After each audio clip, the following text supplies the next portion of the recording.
Hey friends! It is time for another studio chat. I'm gonna break our chat up into 3 different sections. So first, I'm just gonna share what I was up to this week briefly, and then I'm gonna share a little studio tour with you, and then I'm going to answer a question that I had sent in. So first, what I was up to this week. First, I photographed and listed artwork on my website. So I just had a couple paintings that have been hanging out, just waiting, waiting to get up on my website. And they were paintings that I just made over the course of this year that were more experimental paintings. They weren't necessarily part of a collection, but they were kind of standalone pieces that I wanted to just try out an idea or explore something with. So those are now up in my shop. And then I also edited my tutorial and posted this quick sketch tutorial for this week. So we're painting carnations, so you can check that out. And then I worked on just sort of starting some ideas for a new painting collection. I'm not super happy with it, but you will see in our studio tour what I painted. Because I'm not afraid to share it with you, and it'll help you see that even I have some false starts sometimes. So let's go ahead and do a studio tour, and I will show you around my art space. Okay, so here is our studio tour. Here's my studio space. So it is in the corner of my kitchen, dining room, open floor plan room. And so I don't really have walls or a door, so this is a corner. Here's my studio corner. So I am a huge planty person, so here are all my plants. I've got plant stands galore, all my plants soaking in the sun. I've got more plants on the bookcase.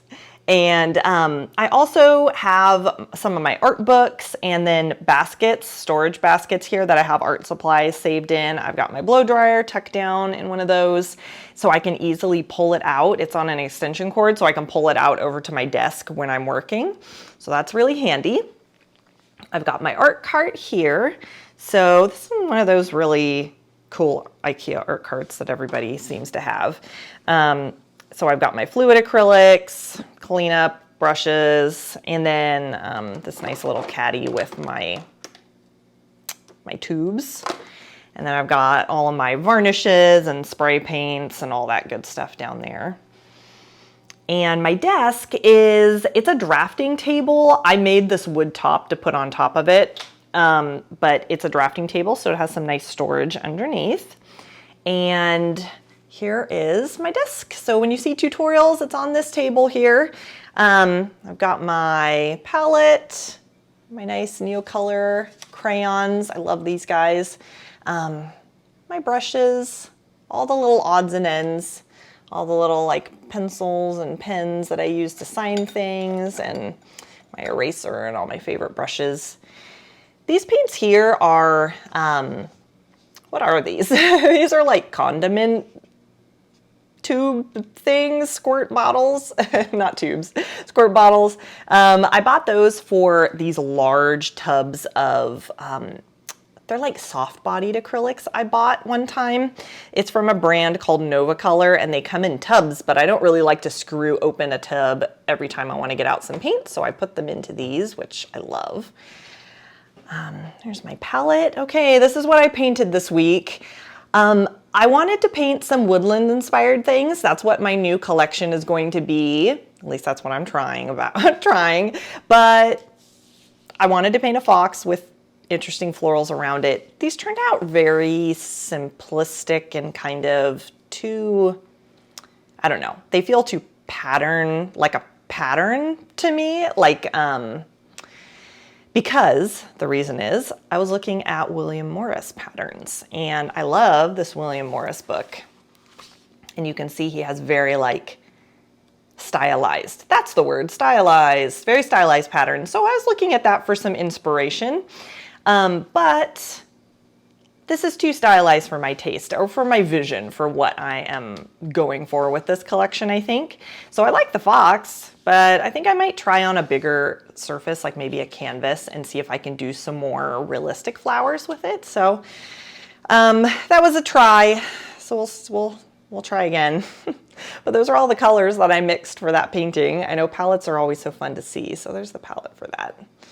And then I've got my new philodendron. I love you. This is a philodendron Imperial Red. So I'm really excited about these huge leaves. Okay, that is my studio space. I hope you had fun seeing. It's not huge, it's not extensive. It is exactly what I need though right now, and I'm very thankful for it. I get a lot of great light, so I'm happy about that. All right, I hope you enjoyed that. Okay, so I'm gonna finish up the studio chat with answering a question that I had sent in on Instagram. So basically, her question was about feeling frustrated as a relatively new beginning painter, feeling frustrated about paintings that she felt like were flops. Something that she was completely not happy with and not being sure exactly why she was unhappy with it or what she could do to improve it other than just start completely over. She also said that she makes a lot of paintings that she is happy with, and but then now and then has paintings that just didn't accomplish what she was hoping for. And then she was just asking if I could speak about this part of the creative journey.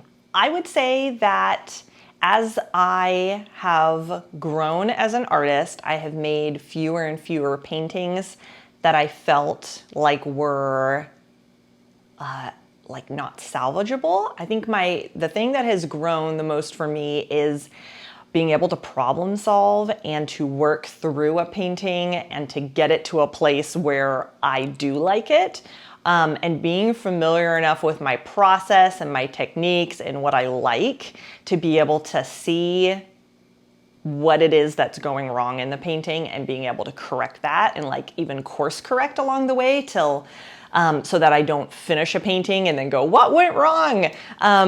So I just want to say where you're at is completely normal. It's not unusual at all in anybody's creative journey to paint something and then go, wow, that is like totally not what I was hoping for. As you grow, keep asking questions about what you truly like about art, in your art and in other people's art. I feel like we're all naturally drawn to certain aesthetics, certain color palettes, certain types of mark making, and that's how we grow our unique artist's voice, is all of those bits and pieces come together, and it might be a little bit from one artist that you really love, and it could be an artist from history or a contemporary artist, and you really love that sort of soft, scratchy stroke, so then you want to bring that in, or the color palettes from this interior designer or this artist, you love those, so you want to try them, and then soon you start incorporating all of these things that you love and the things that jive with you and start getting more and more clear about your aesthetic. I feel like when I started painting, I was not at all clear about my aesthetic. I had the technical skills, but I didn't know really what I enjoyed and what I would love to like actually hang in my home.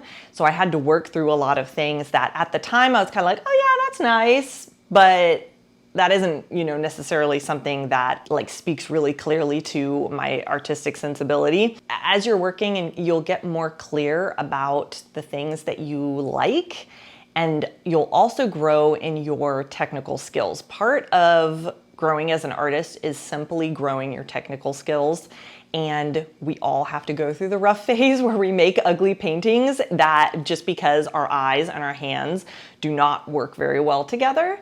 And as you grow, you just become more proficient. There's no way around it. You just become more proficient, and you're able to finesse your techniques more and make subtle changes and shifts, and you can problem solve so much better because you know how to slightly correct things. So I just want to encourage you that it's not bad at all to make art that you're not happy with. You can set those aside, you can throw them away, you can paint over them, you can save them and come back and look at them in 6 months. Do whatever you feel like you need to do, but keep painting, keep making more artwork.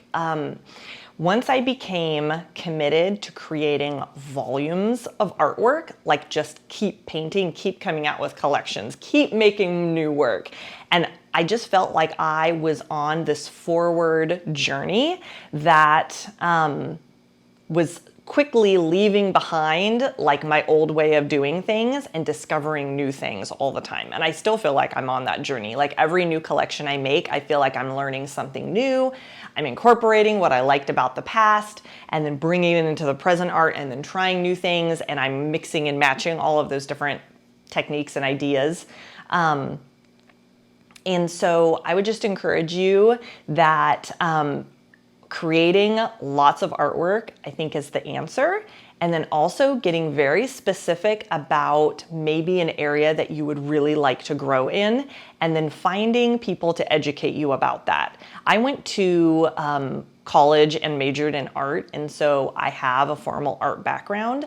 A lot of the things that self-taught artists struggle with, I've already kind of moved beyond because I had a very intense period where I learned how to draw, I learned how to mix colors, I learned how to paint, to handle a paintbrush and to do different paint techniques and strokes.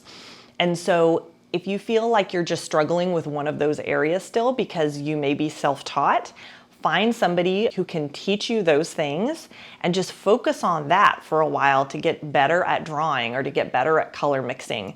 Because when you're painting, you're really tackling a whole bunch of things all at the same time. You're tackling being able to draw, you're tackling being able to color mix, you're tackling being able to handle your brush and do the strokes and then layer, and then the medium that you're working in has its own ways of working. And so I would just encourage you to kind of break it down into ways that you can intentionally grow and then try to make lots and lots of work. I know that was a bit of a long and rambling answer, so I hope some of that in there was helpful to you and helps you continue your painting journey and getting more confident in your art making. Okay, I think that is it. I'm gonna wrap up this studio chat. Please just let me know if you have any questions you would like answered in a future studio chat, and I will do my best to answer your art-related questions. All right, have a great week, guys, and bye for now.